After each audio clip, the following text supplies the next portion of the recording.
A palavra de Deus diz assim: não quero, porém, irmãos, que sejais ignorantes acerca dos que já dormem, para que não vos entristeçais como os demais que não têm esperança. Porque se cremos que Jesus morreu e ressuscitou, assim também aos que em Jesus dormem, Deus o tornará a trazer com ele. Dizemos-vos, pois, isto pela palavra do Senhor, que nós, os que ficamos vivos para a vinda do Senhor, não precederemos os que dormem. Porque o mesmo Senhor descerá do céu com alarido e com voz de arcanjo e com trombeta de Deus, e os que morreram em Cristo ressuscitarão primeiro. Depois nós, os que ficarmos vivos, seremos arrebatados para juntamente com eles nas nuvens, a encontrar o Senhor nos ares, e assim estaremos sempre com o Senhor. Portanto, consolai-vos uns aos outros com estas palavras. Amém? E Jesus, quando ele instituiu a ceia, ele disse que nós devíamos fazer isso para a memória, lembrando da sua morte e anunciando a sua vinda. Então, quando nós olhamos para uma mesa de ceia, nós vemos ali um vinho que simboliza o sangue de Jesus, que foi vestido por nós ali na cruz.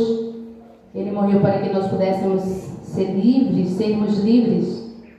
E também, quando nós olhamos para uma mesa de ceia, nós pensamos logo naquela fala de Jesus: eu não beberei do fruto da vide até que beba de novo convosco no reino de Deus.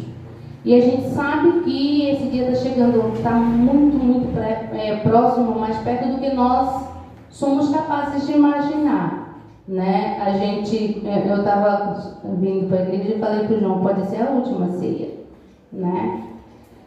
Então Jesus disse que devíamos fazer isso. Então a palavra que nós vamos estar meditando, e o versículo 18 disse que é para a gente se consolar uns aos outros com essas palavras. Mas antes de eu entrar no contexto em si do que nós lemos, eu quero fazer algumas observações na palavra de Deus, para a gente entender o privilégio em que nós estamos vivendo. Porque às vezes nós olhamos para a dificuldade do tempo, né? Paulo disse que seriam tempos difíceis e trabalhosos, e realmente é o que nós estamos vendo, percebendo e sentindo na própria pele. São tempos muito difíceis, e às vezes nós olhamos somente para a dificuldade que a gente está enfrentando, mas a gente esquece de olhar para o privilégio do tempo em que nós estamos vivendo, o privilégio de termos nascido nesse tempo, de estarmos aqui nesse tempo e com um propósito pelo qual nós somos chamados, irmãos. A palavra de Deus, ela diz que todas as coisas elas contribuem justamente para o bem daqueles que amam a Deus e são chamados pelo seu decreto. E ou o seu propósito, qual o propósito de Deus de ter nos chamado, irmãos? Para nos dar vida eterna. Então nós estamos aqui num propósito excelente. Apesar da dificuldade, apesar do momento em que estamos vivendo, nós temos em Deus uma viva esperança. E para fazermos comparação do privilégio que nós temos, vamos para as falas de Jesus. A palavra de Deus diz que quando Jesus ele veio para o mundo, e ele foi batizado ali no Jordão, foi levado pelo Espírito ao deserto para ser tentado pelo diabo, e quando ele desceu, ele começou ali o seu ministério. E o ministério de Jesus foi muito intenso. A palavra de Deus diz que, e deixa claro que eles não tinham tempo nem para comer. E Jesus, em algumas vezes, quis ficar sós com seus discípulos e não puderam, porque quando eles chegaram do outro lado, a multidão já estava. E a Bíblia diz que Jesus, olhando para a multidão, ele foi lá no intuito de descansar. E quando ele olha para a multidão, ele diz: eu tenho dó da multidão, porque são como ovelhas que não têm pastor. E a Bíblia diz que ele começou a pregar. E essa pregação ela foi tão intensa que durou 3 dias, para alguém que estava cansado. E aí a palavra de Deus diz que Jesus começa a curar os cegos, começa a limpar os leprosos, ele começa a ressuscitar mortos, começa a fazer pessoas se levantarem das suas sacas, das suas camas e andarem. E um dia ele vai na sinagoga como um bom judeu e senta ali e dão-lhe a oportunidade de falar. E a Bíblia diz que ele pega o profeta Isaías, o pergaminho que estava lá, o livro das profecias de Isaías, e aí ele começa a ler assim: porque o Espírito do Senhor Jeová está sobre mim, porque ele me ungiu para curar os cegos, abrir os olhos aos cegos, curar os leprosos, para dar vista. Enfim, ele foi dizendo tudo que Isaías tinha profetizado há mais de 750 anos atrás. E a Bíblia diz que ele fecha o rolo, né, o pergaminho, ele entrega para o assistente que cuidava de guardar, e ele diz: hoje esta profecia se cumpriu no meio de vós. Aquelas pessoas olharam para Jesus e o que é que elas estavam vendo? Uma profecia de muito tempo antes, acontecendo agora nos seus dias. Eles estavam vendo Jesus fazendo aquilo que Isaías disse que ele faria. Não houve, por exemplo, a cura dos leprosos. Não houve, a Bíblia diz que somente um leproso foi curado na época dos profetas, que foi Naamã. E agora Jesus, ele vai curando todos que ele encontra pela frente. Jesus não faz acepção. A Bíblia diz que a multidão vinha até ele e ele curava todos os seus doentes. De uma vez só ele curou 10 leprosos. E agora aquele povo tinha o privilégio de ter uma profecia tão antiga se cumprindo nos seus dias.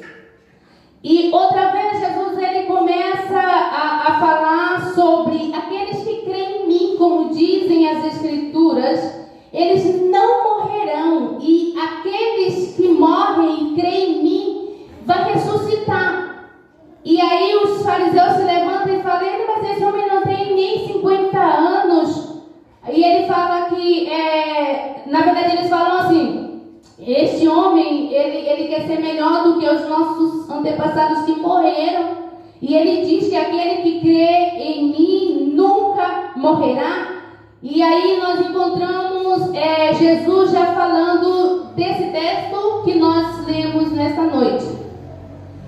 Aí quando nós abrimos a Bíblia lá em Atos dos Apóstolos 2, a Bíblia vai dizer que os discípulos estavam obedecendo uma ordem de Jesus, assentados no cenáculo, e de repente veio do céu um som como de um vento forte, impetuoso, encheu toda a casa em que eles estavam sentados, e todos foram cheios do Espírito Santo e começaram a falar em outras línguas, conforme o Espírito Santo concedia que eles falassem. E as pessoas que se aproximaram deles, atraídos pelo barulho que ouviam, que se espalhou por toda a cidade, eles diziam: esses homens estão bêbados, estão embriagados, eles não estão falando coisa, eles não estão em são juízo, não estão falando coisa com coisa. E a Bíblia diz que Pedro se levanta no meio, ele diz assim: não, nós não estamos embriagados, hoje está acontecendo o que profetizou Joel.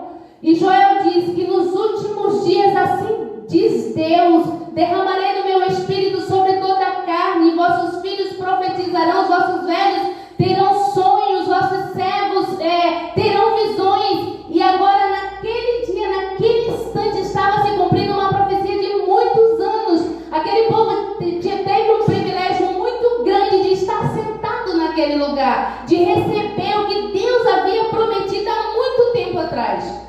Então, aquilo era um privilégio muito grande. E aí, quando Jesus, ele começa a se preparar para voltar para casa, né? O céu era a sua casa. Jesus veio aqui com uma missão de salvar a humanidade. E a Bíblia vai dizer que Jesus, ele começa a falar sobre levar para si. E ele começa falando, por exemplo, lá em João 14, ele diz: não fiquem perturbados, não tenham medo, porque eu vou para o meu Pai, eu vou voltar e vou levar vocês para mim, e aonde eu estiver vocês vão estar também. Não tenham pavor, não tenham medo. Mas Jesus não explicava muito o que queria dizer. Muitas pessoas, por exemplo, Marta, quando Jesus diz: o teu irmão há de ressuscitar, e ela diz: Senhor, eu sei que ele vai ressuscitar na ressurreição do último dia. E Jesus diz: eu sou a ressurreição e a vida. Aquele que crê em mim, ainda que esteja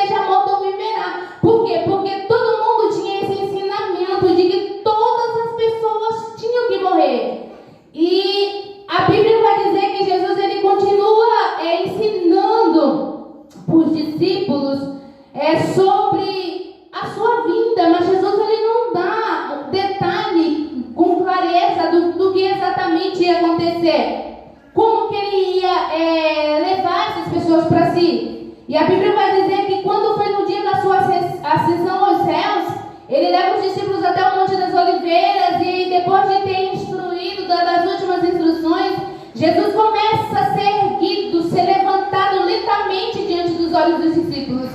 E eles ficaram olhando para Jesus até que os olhos não conseguiram ver mais, e uma nuvem o ocultou.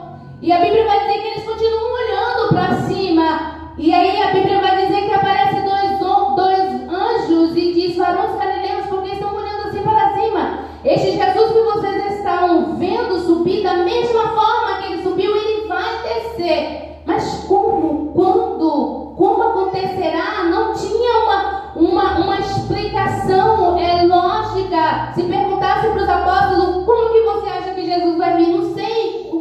Eu não sei como que vai acontecer. Ele diz: vai levar a gente para cima. Mas como que ele nos levará? Enfim. E aí a Bíblia vai dizer que Jesus vai lá e salva Paulo no caminho de Damasco.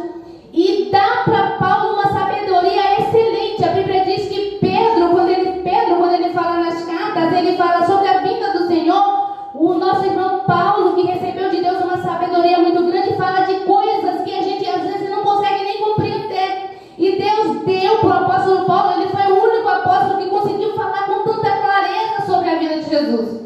Mas lá em 1 Coríntios, ele vai falar 15:51, ele vai falar assim: eis que vos digo um mistério, nem todos morreremos, mas todos seremos transformados. Por quê? Porque na mente das pessoas, quando é que nós os crentes iríamos encontrar com Jesus? Quando nós morrêssemos. Os irmãos se lembram do homem na cruz? O homem na cruz, ele diz: Senhor, lembra-te de mim quando entrares no teu reino. E ele diz: hoje mesmo estarás comigo no paraíso. E aquele homem morreu. E na mente dos discípulos, porque ele era muito novo, era isso que ia acontecer. Todo mundo ia morrer e ali quem tinha Jesus ia estar com ele, quem não tinha seria separado dele. Mas o que Deus tinha preparado para nós, irmãos, era algo muito mais excelente, era algo muito mais brilhante, algo ali que ia além da compreensão humana. E aí o apóstolo Paulo, ele continua sendo usado por Deus. O Espírito Santo enche aquele homem de uma forma extraordinária, porque a pergunta é como que ele soube dessas coisas, como é que ele chegou a essa conclusão. Eu imagino o Espírito Santo ditando para ele, dizendo: olha, a vinda do Senhor vai ser assim. E aí na carta aos Tessalonicenses, ele começa a falar que foi o que a gente leu. Ele diz assim: irmãos, eu não quero que vocês sejam ignorantes acerca dos que já dormem, dos que morreram, para que vocês não fiquem tristes, achando que a morte é o fim. E aí ele continua dizendo: porque se cremos que Jesus morreu e ressuscitou, ele também ressuscitará aqueles que nele morreu para subir na sua vinda. Mas como assim, se a pessoa morre e já vai para Deus, como é que Paulo está dizendo aqui que as pessoas que morreram em Cristo vão ressuscitar para fazer parte da sua vida? Realmente era algo misterioso que somente o Espírito Santo conseguiria explicar, como Paulo explicou aqui. E aí ele diz assim: porque se cremos que Jesus morreu e ressuscitou, assim também os que Jesus dorme, Deus o tornará a trazer com ele. Dizemos, pois, isto pela palavra do Senhor, que nós, os que ficarmos vivos, não precederemos os que dormem. Não precederemos os que dormem, porque é o mesmo Senhor, aqui está o mistério, irmãos. O mesmo Senhor descerá do céu com alarido, com voz de arcanjo e com trombeta de Deus. E os que morreram em Cristo ressuscitarão primeiro. Depois nós, os que ficarmos vivos, seremos arrebatados. Essa palavra não foi usada nem por Jesus, nem pelos anjos, quando disseram que o mesmo Jesus que vocês viram subir, vocês verão descer.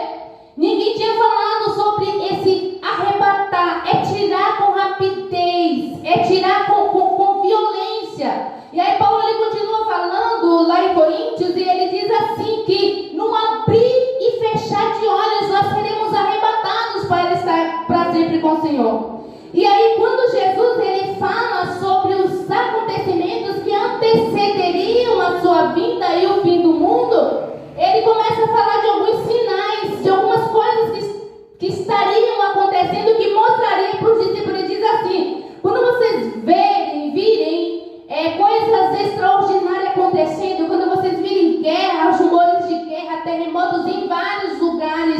Quando vocês virem as nações embravecidas, não fiquem tristes, alegrem-se, porque a vossa redenção está próxima. A redenção, irmão, vem de resgatar, tirar alguém de um estado. E aí, quando nós olhamos para o tempo que a gente está vivendo, a gente se situa, a gente vê que o tempo está chegando. Então, o privilégio que nós temos de viver nesse tempo é muito grande, irmãos. Os nossos irmãos que vieram antes de nós, há 50 anos antes, há 100 anos, 3 séculos, 50 anos, eles não viram isso acontecendo e nós estamos vendo. E aí Jesus, ele diz que quando essas coisas começarem a acontecer, isso ele fala lá em João, quando ele diz, olha, tudo isso vai acontecer, mas não tenham medo, não se turbem, não fiquem apavorados, creiam em Deus, creiam também em mim, porque na casa do meu Pai há muitas moradas, e se não fosse assim, eu não teria dito que iria preparar os lugares. E ele disse, se eu for, Jesus está onde, irmãos? Ele foi, a Bíblia diz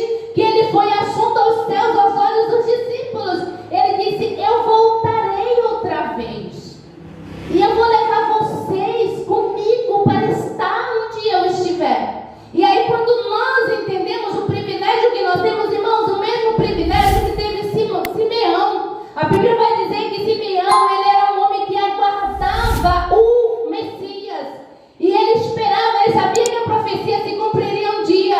E aí a Bíblia diz que ele foi revelado pelo Espírito Santo, que ele não morreria antes de pôr os olhos no menino Jesus. E a Bíblia vai dizer que um certo dia entra Maria com José e o menino Jesus no colo, entra no templo para apresentá-lo. E a Bíblia vai dizer que quando ele toma o menino nos braços, ele diz, Senhor, agora o Senhor pode me despedir em paz, porque os meus olhos viram a tua salvação. Irmãos, isso é uma palavra profética. Os nossos olhos verão a salvação do Senhor. Nós estamos esperando somente o que o apóstolo Paulo disse aqui, o toque da última trombeta. E quando isso acontecer, irmão, eu me emociono, porque assim, irmãos, nós nos atentamos para os sofrimentos que esse tempo nos trará. E a gente teme, a gente tem medo, e é natural. E Jesus sabia que nós teríamos, mas ele disse, vocês não devem ter medo, é necessário que essas coisas aconteçam. Antes do meu regresso, é necessário que essas coisas aconteçam. Então, quando nós olhamos a situação que o mundo está, nós temos certeza, irmãos, que Jesus está vindo buscar a sua igreja. Assim como aquelas pessoas que tiveram o privilégio de ouvir o próprio Jesus sentado ali na sinagoga dizer, hoje esta profecia de 750 anos estão se cumprindo diante de vocês. Nós também, irmãos, teremos o privilégio de sermos arrebatados. Nós somos a geração que está condenada, vou usar essa frase, a ser arrebatada.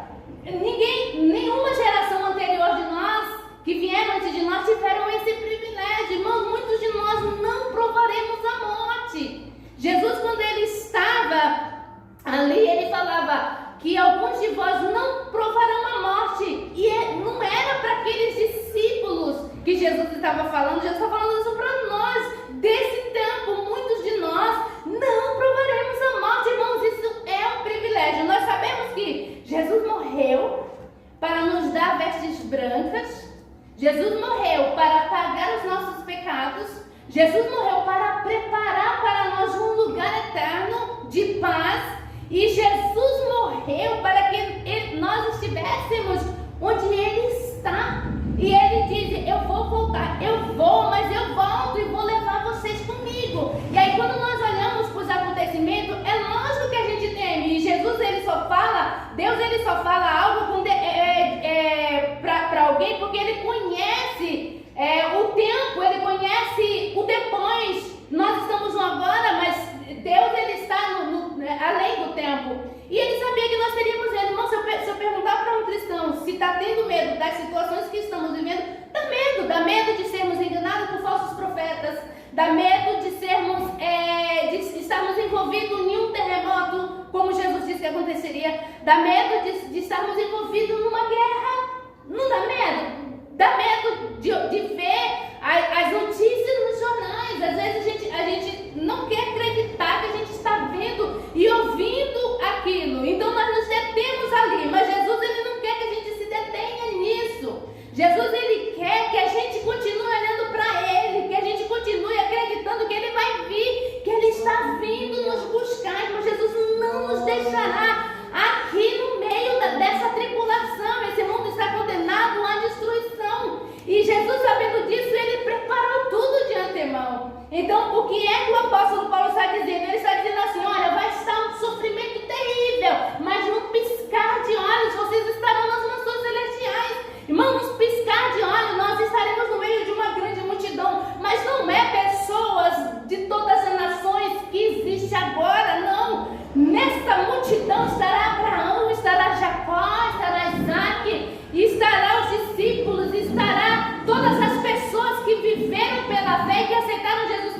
lugar específico. Então vai valer a pena, irmão, cada lágrima que a gente chorar aqui, todas as vezes que a gente cair, tiver dificuldade de levantar, pensa nisso. O meu nome está numa mesa, eu preciso das vestes limpas, eu preciso me levantar, seguir até o Calvário, me lavar de novo e me pôr de pé, porque minha cadeira não pode ficar vazia. Esse é o propósito, irmãos. Por isso que Jesus morreu. Esse é o propósito original da morte de Jesus, para que onde ele estivesse, nós estivéssemos também. Então é isso que Paulo está dizendo. As aflições desse tempo presente não são para se comparar com a glória que em nós há de ser revelada. Irmãos, imagina você. Aí ele diz assim, Paulo diz, eu vos digo um mistério. Nem todos morreremos, mas todos seremos transformados. Irmãos, nós estamos prestes a viver isso. Literalmente. Enquanto estivermos lavando uma louça e de repente olharmos para as nossas roupas e não ser mais a mesma. Olhar para o nosso corpo e não ser mais o mesmo. E estarmos subindo com o Senhor. Irmãos, ali nós encontraremos os nossos antepassados, os nossos familiares que morreram, que dormiram em Cristo. Ali nós nos reencontraremos, todo mundo saberá quem é todo mundo estará em plena paz e alegria. Irmãos, isso é extraordinário. Esse tempo que nós estamos vivendo é terrível, eu sei. Mas a Bíblia diz que não é para se comparar, porque imagina só, você estar aqui no meio desse mundo, com tanta dificuldade, com tanta provação, e de repente, você está diante do Rei dos Reis e Senhor dos Senhores, e nós olharmos para Ele, sabermos, compreendermos, com toda a nossa compreensão do sangue, por causa daquilo que Ele fez lá na cruz do Calvário, por causa dos nossos pecados que Ele lavou, mas nós vemos nessa noite que Ele foi rasgado na cruz. O escritor dos Hebreus fala que Ele foi rasgado na cruz, a sua carne foi rasgada para abrir um caminho. Irmãos, isso é extraordinário. Estarmos em Jesus, irmãos, nós não estamos vendo, nós não percebemos, porque nós estamos tendo noção do físico e não do espiritual. Mas cada manhã nós caminhamos um pouco mais em Jesus. Cada dia que nós acordamos, nós estamos mais perto de Deus, porque Jesus está nos conduzindo. Irmãos, isso é extraordinário. É por isso que Paulo disse, é um mistério, porque nem todos morreremos. A Bíblia diz que é permitido ao homem morrer, todos os homens morrer. Mas Paulo diz, vai ter alguns de nós que não morreremos. Paulo não estava falando dele, porque não era Paulo que estava falando, era o Espírito Santo que estava dizendo, e ele estava falando a nosso respeito, irmãos, desse tempo que a gente está vivendo. E o que ele preparou para nós, Paulo diz que vai além da nossa compreensão. E o que ele preparou para nós, irmãos, eu não sei pôr em palavras. Eu queria poder expressar o que eu sinto quando eu começo a pensar nisso, quando eu começo a entender o que o Espírito Santo está dizendo a nosso respeito. Paulo está dizendo assim, Deus, Ele preparou para vocês algo muito mais excelente do que para os apóstolos e profetas que foram antes de vós. O que eles provaram, mas nós não provaremos. Provavelmente, muitos de nós, irmãos, quem de vocês que tem certeza, que pensa assim, eu vou envelhecer e vou morrer? Diante da situação que a gente está vivendo, diante dos sinais que nós estamos vendo, ninguém de nós pensa assim. O que nós pensamos? Não há mais tempo de crescer, não há mais tempo de envelhecer, porque a gente sabe que Jesus está voltando. Ele disse, irmão, Jesus não mente, Ele não nos enganaria. Ele estava dizendo que, Ele diz assim, quando vocês verem essas coisas acontecerem, vocês não fiquem preocupados, porque ainda não será o fim. Mas o fim, irmãos, vai ser depois do milênio. O arrebatamento da igreja é um sinal que o fim está chegando. Então, se o arrebatamento da igreja é um dos sinais que o fim está chegando e começou a era do fim, irmãos, nós estamos prestes a ouvir o toque da trombeta. Esses irmãos estão assim, e Jesus disse que era para a gente ficar assim. Ele disse, estejam vigiando, estejam alerta, porque Ele pode vir de manhã, Ele pode vir de madrugada, Ele pode vir ao meio-dia, Ele pode vir a hora em que vocês não esperam. Irmãos, às vezes eu não sei se eu estou ficando... Eu sei lá o que está acontecendo comigo. Quando eu entro no chuveiro para tomar banho, eu fico pensando, pode ser que eu não termine o meu banho.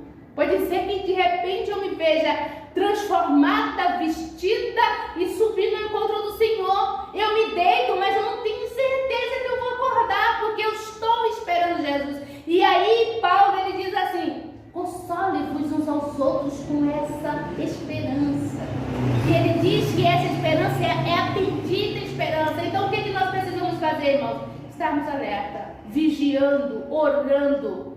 Eu sempre vou falar, eu acho que vai caber em todas as pregações: perdoe quem tiver que perdoar. Peça perdão para quem precisar pedir.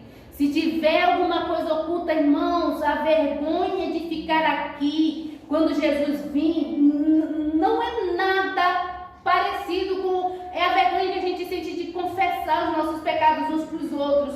Então, o que nós precisamos fazer? Se alinhe, irmãos. A gente não pode perder a última chamada. A Bíblia diz aqui: porque depois do toque da última trombeta nós seremos arrebatados.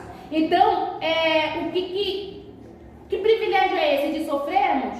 Não, irmãos, de sermos a geração do arrebatamento. Esse é o maior privilégio que essa geração está vivendo. Eu, você, todos nós que aqui estamos, nós somos candidatos a sermos arrebatados.